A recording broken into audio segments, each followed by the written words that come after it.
Welcome to our channel. Today we how to connect to AWS ECR from VPS using AWS CLI. Complete guide step by step clearly.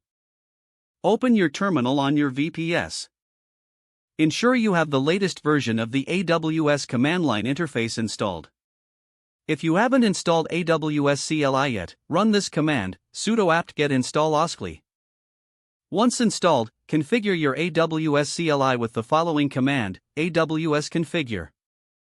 Enter your AWS access key ID when prompted. Next, input your AWS secret access key.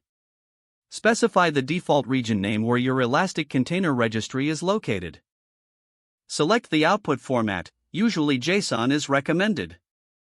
To verify the configuration, run the command, AWS ECR get login password region your region. Replace your region with your specified AWS region. This command will return a password. Next, log into your ECR with AWS ECR get login password region your region Docker login username AWS passwords. Make sure to replace your account ID and your region with your actual account ID and region. Now that you're logged in, you can push your Docker images to ECR. Before pushing, tag your image with the repository URI from ECR.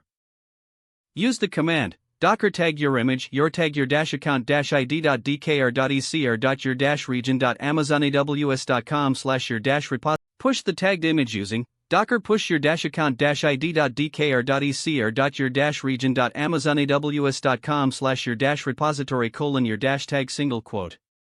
After the push is complete, you can verify it by running AWS ECR describe images repository name your repository. This command will list all the images in your specified repository. Congratulations, you have successfully connected to AWS ECR from your VPS. If the page does not load, refresh the browser or try again in a private or incognito window. Make sure you are using the correct email address, then retype it carefully to avoid small typos. If your password is not accepted, use the reset option and create a new strong password you can remember. Check your spam folder for verification or security emails, then complete any requested confirmation steps. Enable two-factor authentication if available to improve account security and reduce unauthorized access risk. After signing in, review your profile details so your contact information and settings are accurate and current. If you see an error message, note it down and try again after restarting your device and internet connection. Log out when you finish, especially on shared devices, to keep your account and payment information secure. Don't forget to like this video and subscribe to our channel for more step-by-step tech guides.